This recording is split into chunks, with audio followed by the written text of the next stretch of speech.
do you know the Great. issue, I think, for this committee has been cost, the cost of the supplement that we're paying and whether or not, it's worth it. Yeah. All right. Ed McNamara, Planning Director for Department of Public Service. Talking about S190. And the department we've worked with Department of Forest, Parks, and Recreation as well. We've talked with Ryegate. We have some general broad agreement that's reflected in the language. That I passed out earlier. There's a couple new provisions in here.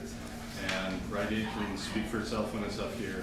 There's general broad agreement. There might be some discrepancy on language that we can work on, but I think the principles are all there. For background, we talked a little bit a couple of weeks ago about Ryegate and the whole idea of a base load renewable plant in Vermont. When I was here a few weeks ago, I showed some charts that showed energy prices throughout the year. And typically, winter time tends to be the most spiky. That's also when we're seeing a lot more, to the extent that we're meeting our electrification goals with EVs and heat pumps, it means that we're going to have a lot more load in the wintertime as well. On a regional level, New England is reliant on oil-fired units in the wintertime and some coal-fired units as well. So to the extent that we actually have a renewable resource that's operating in the wintertime, that's a positive thing. We have looked at the overall prices paid to Ryegate and compared the contract price paid to Ryegate and how that compares to average wholesale energy price, average renewable energy credit price, and also capacity price. Those are the three attributes Ryegate is providing. And generally there has been some amount of subsidy, roughly $5 to $6 million a year over the last couple of years. On a going forward basis, we've talked a fair amount in the last few weeks about energy and rec price forecasts and uncertainties associated with that. One of the things that is likely, though, is wintertime energy prices will continue to go up. BASO New England is actually looking at a fuel security program in the winter that will provide additional revenues for resources that can operate in the wintertime, mostly dispatchable resources as well, such as Ryegate. So in terms of the overall above market costs, there's going to be some fluctuation, hopefully some decline in that. But it's also important to remember too that this is an insurance policy against price spikes in the wintertime. To the extent that you have a very mild winter, like 2016, where it was generally relatively warm, that was the lowest wholesale energy prices on record. Ryegate, if you looked only at that instant of time, Ryegate would have looked like a very expensive resource. 2014, 2015, with really high winter prices, Ryegate actually looks like it's a decent bet. So what the department tried to do with language here is come up with something that says, recognizes that when Ryegate operates, in part determines the outer market. If it's operating in the wintertime, that's a positive for contractors. When it's operating in May and June, when wholesale prices tend to be lower, depending, there's a little bit more out of market costs. So what the department is recommending is when the PUC has a proceeding, say, how can we figure out a way so that Ryegate is encouraged to actually match its output to some extent with the wholesale energy prices and expected rec prices? Ryegate is an older boiler unit. You can't just turn it on, turn it off like you can with a gas plant. So there's physical operating parameters that you have to respect. You can't just turn it off if wholesale prices tank. You can't just start it up if they, so it needs to be relatively base load. And also there's fixed costs associated with the plant as well. So you need to have staff there, you need to operate it. So mostly what we're thinking with this kind of provision is if Ryegate is down in May for some period, for some unscheduled outage or for maintenance, to look at wholesale prices and stay down for an extra week, essentially. Again, this would be figured out by the PUC. There's a couple other provisions in here as well related to the forward capacity market that gets down in the weeds very, very quickly, but it's essentially instructing the PUC take a look at these changes to the forward capacity market since the last contract 10 years ago and figure out allocation of risks, allocation of costs. At the end of the day, this is a fixed price contract. In the department's view, what we're essentially doing is taking Ryegate and we're regulating it as if it's a utility, saying you are allowed certain reasonable costs, and you're allowed to the opportunity to achieve a reasonable return if you operate efficiently. So we're essentially saying, Ryegate, you're in some ways coming out of the market and we're treating you as a public good, the same way we treat a utility-owned plant and fully regulate it, not fully, trying to regulate it to the extent possible for the benefit of the public good. There's other provisions in here as well that I think folks from Parks and Recreation can best address. One question. Okay, yeah. You mentioned it as a dispatchable resource? Yes. I thought it was the same power all along every day. That's not dispatchable. As far as ISO New England is concerned, it is dispatchable. For their purposes, dispatchable means that you can count on it. If you tell them to run, they have a fuel supply source and can ensure that they're running. They have to incorporate the ramp-up time, but it's not a solar or wind project where if the wind's not blowing or the sun's not shining, it's not going to operate no matter what you do. This one, you can actually say, Ryegate, we want you to operate and be at full 20 megawatts. Recognize it takes 8 to 16 hours to get up to the full 20 megawatts. But ISO New England, for their terms, it's dispatchable because they know if we tell you to run 16 hours from now, we know that you're going to be running. So that's what I mean by dispatch. They don't run full blast 24 hours a day? For large periods of time they do, but then they come down, they come offline for maintenance. Maintenance needs to happen. But no one calls them up and says, cut back 50% or turn off? ISO New England could do that if there's reliability concerns. But they have to respect the physical operating parameters. If they just pressed a button, hard stop, you could potentially break stuff. That's my technical term. I guess, yes. Is it the practice of Ryegate not running 24 hours a day, 365 years a year, unless they need some maintenance? What's the practice? My understanding is that Ryegate typically operates full extent to the extent that they're able, full output to the extent that they're able. That's my understanding. I've not looked back at their actual capacity factor over the last couple of years. But what you're proposing is that the PUC would do some analysis of the markets and the costs, and perhaps suggest that when they shut down, sounds like maybe the spring is when they shut down because they've been going full bore all winter, and solar is coming back online strongly, that you say, okay, you shut down for a week for maintenance, stay shut down for another week, 2 weeks, whatever, so they don't get paid in there, and that's how you kind of equalize the costs and the disadvantages. That's a way to minimize out-of-market costs. And I just want to be really clear, I do not expect that this provision would make Ryegate in market. I'm saying there's ways to minimize the out-of-market costs associated with it. There's also would need to be discussion at the PUC of if they're told to stay offline for ratepayer benefit, are their fixed costs covered? I assume that they actually are. Yeah, because they've got to pay their crews. Mm-hmm. Exactly. Okay. Senator So, McDonald. the other big plant, wood plant, shaves its power in shoulder months in June and September, October. So what is being proposed here that's different from what has been? Is that there would be some shaving around those months, or? That's the expectation, and we're hoping to have some good discussions with McNeil's operators as well as to how they're able to do that cost effectively. Yeah, there is a good, as you point out, there's a So model this that we is can change look in at as well. testimony since a couple months, Well, a month or so. McNeil is also a utility, That's so right. there's a difference there. They're selling other kinds of power to their customers.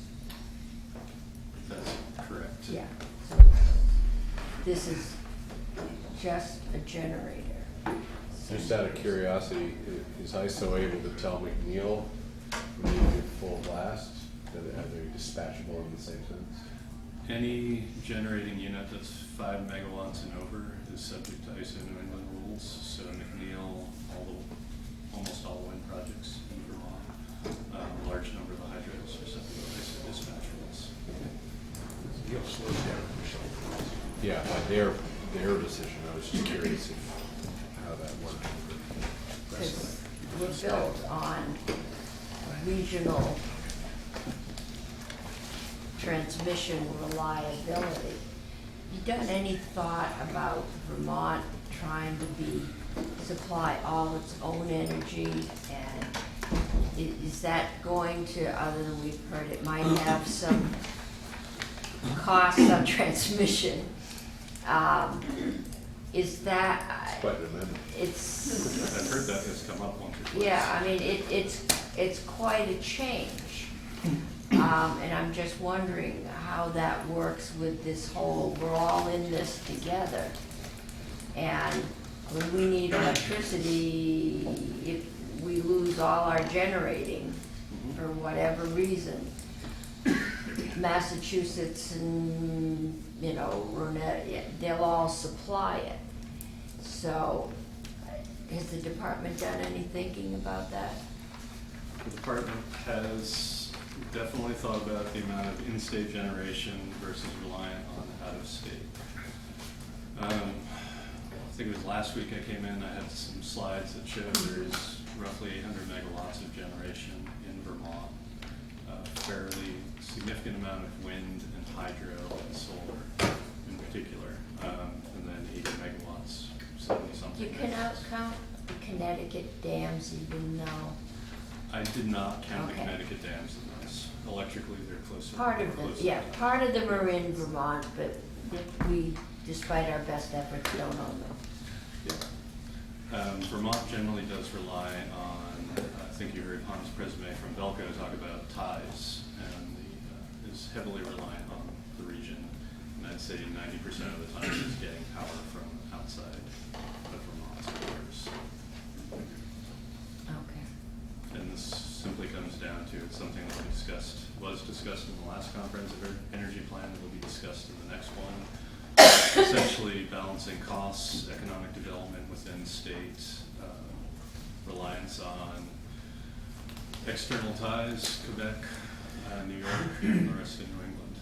It's all about balance. Okay. Okay, any other questions? All right, Michael Snyder.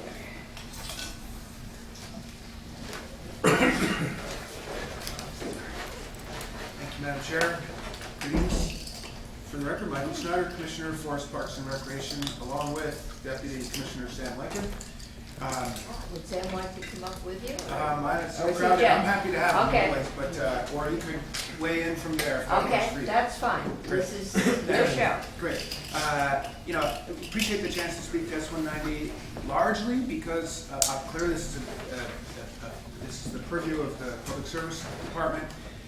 We have a broad interest in this owing to what I would call the profound importance and positive effect of the plant in the rural economy, the working lands economy, in forest integrity and habitat protection.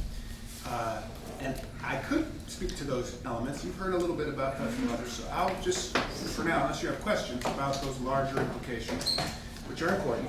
Just zero in on item number 8, which really gets at, that you have before you in the proposed language, that gets at our specific interest here, which is relating to the fuel supply. Importantly, this is renewable wood energy and coming from the forests of Vermont, largely the family forest owners of Vermont, and the people who work those lands. So this is a fairly broad directive to the Commission, the Public Utilities Commission, to, in making these considerations, to assess, to assure ecological sustainability, essentially, in the practices, and importantly, to consider the broader economic impact in that forest economy locally. And so directing the Commission to consider those things, which would allow the agency to weigh in on that and advise. The short thing here is that if it's renewable, it's because it's sustainable, and we want to make sure that happens. We have no reason to think it can't. It's not. It's happening now under the care of the Fish and Wildlife Department biologists who do chip harvest notifications. That's just current, and Commissioner Porter can speak to those implications. But we are also interested in, I think the way I would put it, is to assure that the pricing of that fuel supply is commensurate and reflects the cost of production of the fuel supply. We don't want to have a disconnect there.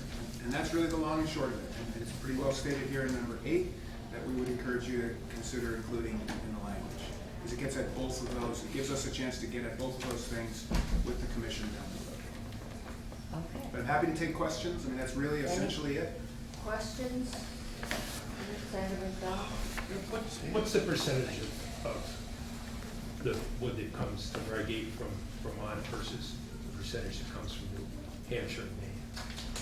It's better directed to Ryegate, right? They're the ones who do that. Sam, we have some estimate of that? Yep. Sam Lincoln, Deputy Commissioner, FPR. I've been reviewing the procurement data supplied to us by Ryegate for the past for 2016 through the January 1 of 2020, and there's a range from 60 to 70% of procurement from Vermont, and the rest, the bulk of the majority coming from New Hampshire, and then a very small amount coming from Massachusetts, and even smaller amounts occasionally coming from Maine or Quebec. But very, very, they provided us in-state town-by-town data for the last 32 months, and their procurement outside of Vermont or New Hampshire rarely exceeded what they might buy from one town in Vermont. So that the amount bought outside that Twin State area was very minor relative to the purchases in the region. So what's the percentage that is Vermont wood and what that's not Vermont wood? 60 to 70% historically from Vermont for the reported period that they provided us the data with. Which was from 16 to 20? Yes, sir. So what's the percentage? 60 to 70% from Vermont out of the total. That's not the thought right answer? I thought it was computed, so we'd have a percentage, not a range, but, so 60. Well, you're over a range of time. Let's call it 2/3. Let's call it 65, let's split the difference. Yeah. I mean, we're splitting hairs here, let's, Thank you. Okay. Splitting cords. All right. Just a Senator quick question. Champion.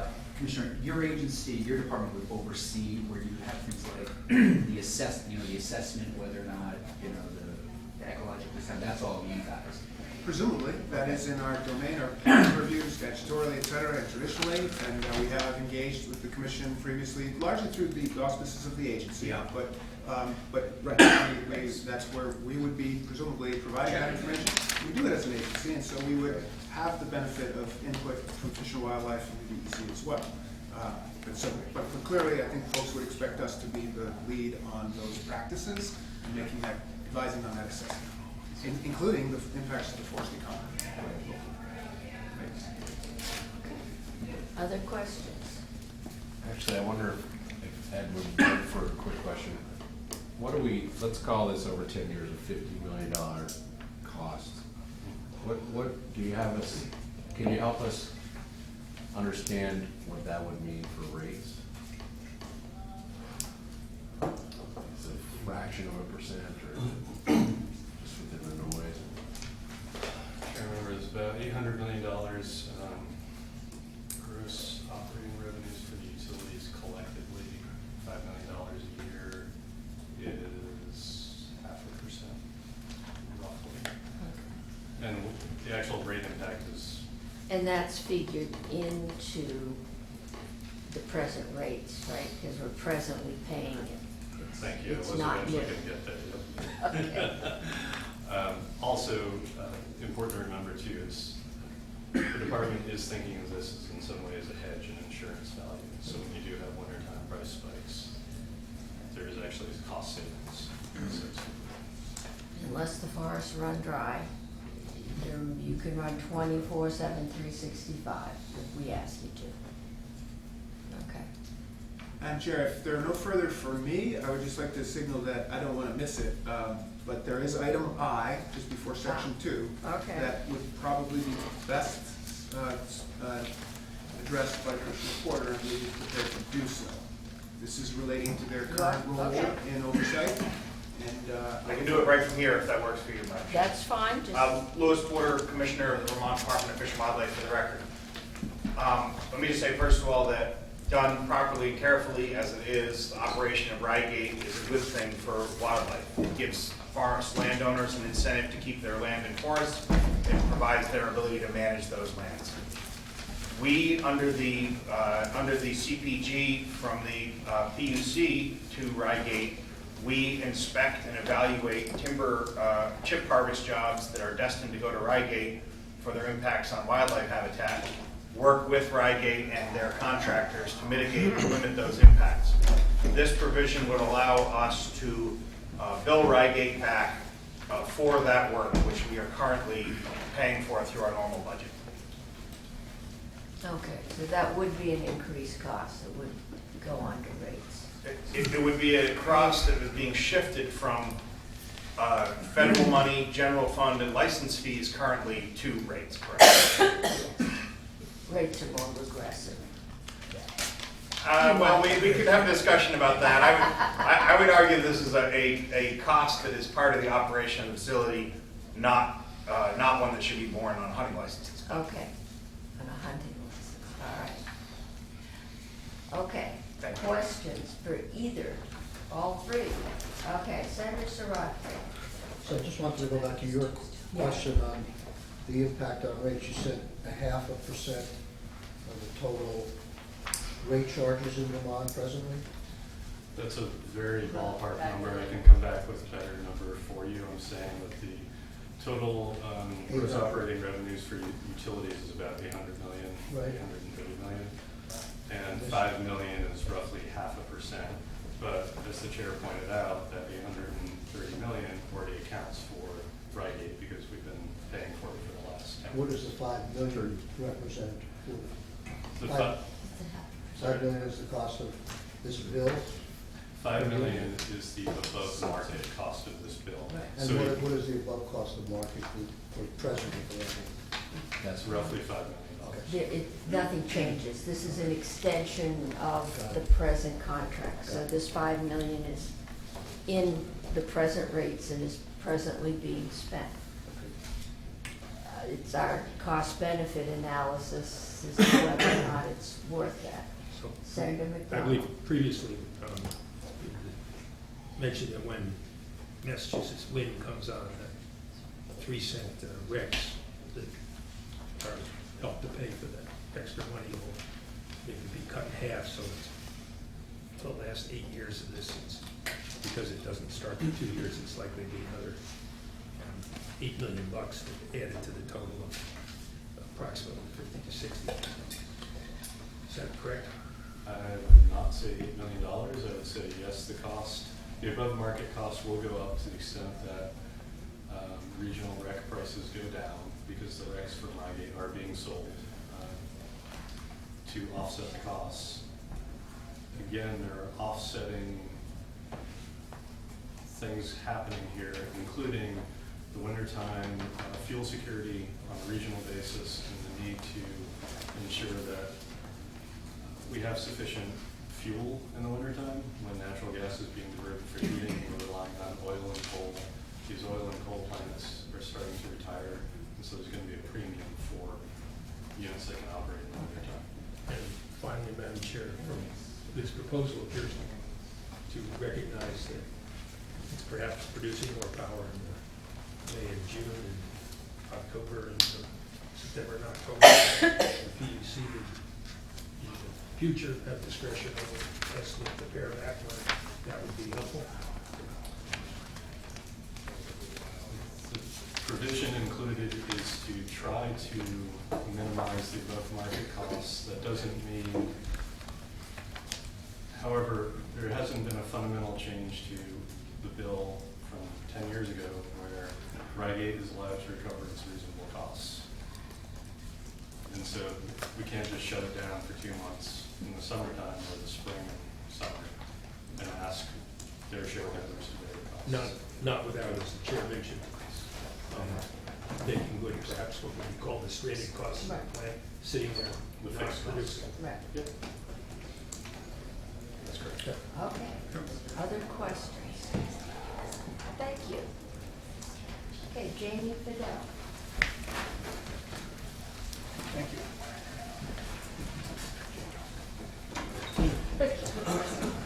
Good afternoon. Thanks for the opportunity to testify. I'm Jamey, Fidel, General Counsel and Forest Wildlife Program Director at Vermont Natural Resources Council. Just going to be short on a couple of recommendations that we would have should the committee decide to reauthorize the contract moving forward. Just say that as we're analyzing this project, we're looking at this. We can analyze this if this was a new project, which it's not. We can analyze this as an existing plant that's been in operation, contributing to the forest products economy and ability of landowners to manage their forest lands. So we do recognize that there are shrinking markets for low-grade wood. This is one anchor that does exist, and we do support landowners having options for the utilization of low-grade wood and allowing, for example, current use plans to be able to be implemented with the ability of a low-grade market. While recognizing these benefits, we do think there are two important things that need to be examined. One was already touched on by Commissioner Snyder. We do think it is important to examine whether the harvesting practices, the wood procurement policies need to be updated in any way. Now, if we're going to move forward for another 10 years, so it's important to do that evaluation. And we believe that any recommendations or updates that the Agency of Natural Resources would have should be incorporated into the order. So, both examine it, but then find a mechanism for it to be incorporated based on the analysis. The other is we recommend that as part of the PUC proceeding, setting the rate for the price, the commission shall open an investigation into the feasibility of improving the thermal efficiency of the plant through the use of waste heat that is generated. McNeil is looking for opportunities to utilize its waste heat. There have been previous proceedings in front of the PUC where it's been recognized that it would be in the public good in order to have high operating thermal efficiency. It matters as far as how the overall carbon accounting and greenhouse gas implications of the plant are examined. So we think it's really important to look for opportunities on how to increase the thermal efficiency of the plant. And so we'd suggest having, as part of the proceeding, have an investigative docket, an investigation that's opened, and allow the commission to report on the feasibility and options for improving thermal efficiency as part of the investigation and include any findings in the final order of the proceeding. And we recommended those, obviously an order of findings would be available for you to read, but we think it would be helpful if those findings were shared with your committee. And so I do have some suggested language here. I could either submit it electronically or hand it out here. You can hand it out, I think, Okay. probably most important. I did it really quickly, so it doesn't have my name on it, so I can follow up with that with it, so you have that for the record. But essentially, on the first bullet, acknowledging, I guess, that there is language that's been recommended by the Department and Agency of Natural Resources. You don't necessarily need to go with our suggested language. It's just at the end there, you will see the recommendation that the PUC shall incorporate any of the recommendations that come out of the analysis into the order. And then there's some proposed language here on the efficiency investigation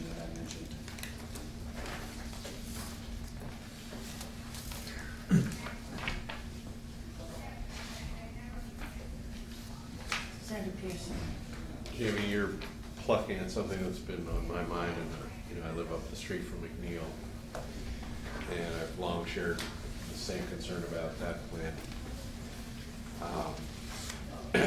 My sense is that it doesn't really, you're speaking to the idea that it is not really a good use of our resources to just make electricity if the heat is totally wasted. My understanding of Ryegate is that there's no place to put it. And so if we assume that's just for a minute, that's the conclusion, does that change VNRC's? I mean, do you guys, does that tip the scale for you one way or another? It's a reality. If there's nothing there, there's no way to use it. We have to mark that, but I don't know if that's the end of what an investigation could be beneficial. I mean, there could be a business that's brought to the site. There could be a partnership. The owner of the plant could look, are there adjoining, parcels of land that could be acquired? When we participated in Northfield, the Springfield biomass consideration at the VNRC, we had an expert, Tim Maker, who said if there was a brewery on site that could greatly utilize the waste heat. We thought that was a win-win kind of proposal. So I don't think that would necessarily be the end-all or be-all of what an investigation may or may not consider. I think we'd like to know, are there opportunities, if it's possible to do a feasibility analysis and look at the different options, whether it's on-site or partnering with something in the vicinity. We are aware that there are only limited options with what may exist, but we think a full-blown feasibility analysis, and if you, as the legislature said, this matters, we'd like to see an official feasibility examination done. We'd like to have some momentum, so if there is going to be this subsidy, it would make sense to try and improve that utilization of waste. Okay, please, my memory serves me correctly, there was some testimony from Ryegate saying that they had or were looking into other uses that could be placed on the site, but I will leave that to Dylan when he comes up to talk to us. But yeah, maybe we need to have Agency of Commerce and Community Development who'd be the ones that would know more about breweries and similar kinds of economic development. But if we've got hopefully low-cost heat sitting there, it would be good to put it somewhere. All right. Any questions from Jamey? Okay, thank you. Thank you. All right, Dylan Zwicky.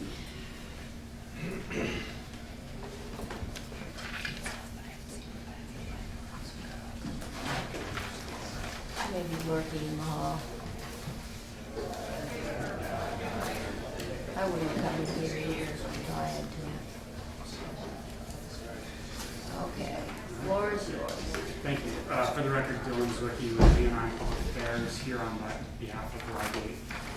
I think the committee's heard from Commissioner Snyder, Jamey, Fidel, and Public Service on the benefits that this plant brings to Vermont and the region, both in terms of stability during the cold winter months when wholesale price of power is relatively expensive, and particularly to the forest economy, to the working lands. We feel like it's a good resource for the state of Vermont and should be continue to run moving forward. I appreciate that the department and Forest Parks have come together with this language. Mr. McNamara characterized it fairly accurately when he said we are generally okay with the language that's been put forward. We think it strikes the right balance with some of the concerns that have been raised regarding price and directs the PUC to take into account conditions like changes in the wholesale market price. One question that did come up during Mr. McNamara's testimony was the ability for the plant to ramp down and up quickly. On that piece, the plant from an output perspective is actually very efficient. When they're operating at their full output, they're about 97% efficient. When that level starts to be brought down, the amount of fuel resource that's required to get 1 megawatt of output does increase. So from an efficiency standpoint of the fuel going in to the power coming out, it becomes less efficient and would be a pressure on the price. So but we feel like the PUC is the appropriate body to determine exactly how to work that economic dispatch arrangement. And I did hand out on the question of heat. Yeah. This is a letter of intent from the Northern Vermont Development Authority, NDDA, to the USDA to apply for a rural economic development grant. The idea is to draw down some funds that would be used to pay for a feasibility study to look at what opportunities there are for heat offtake in the plant. Over the years, the owners have had some folks reach out, and it hasn't worked out for one reason or another.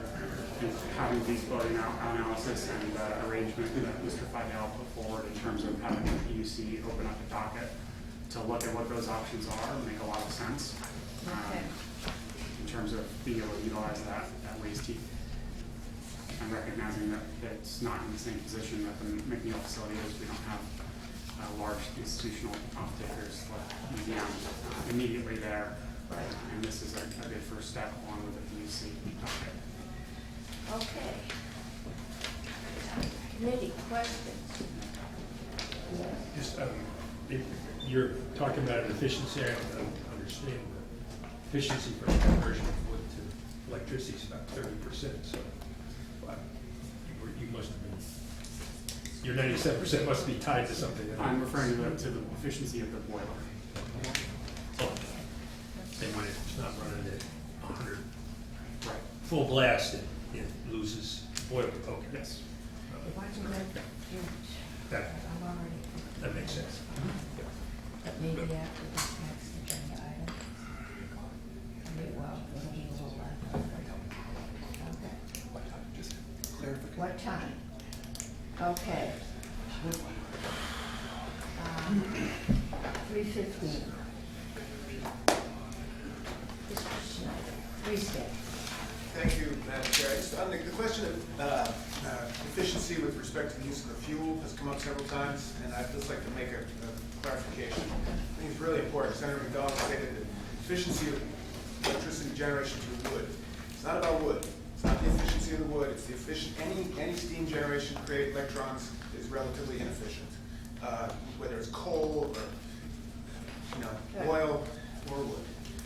It's just that we have interest in an intelligent use of wood here, which is appropriate. Right. But I want to be clear, it's really important. It's not that wood is inefficient. It's generating electricity from steam is inherently inefficient.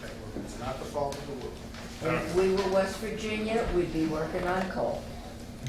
Commissioner's absolutely correct. You get over 60, 70% efficiency. Okay.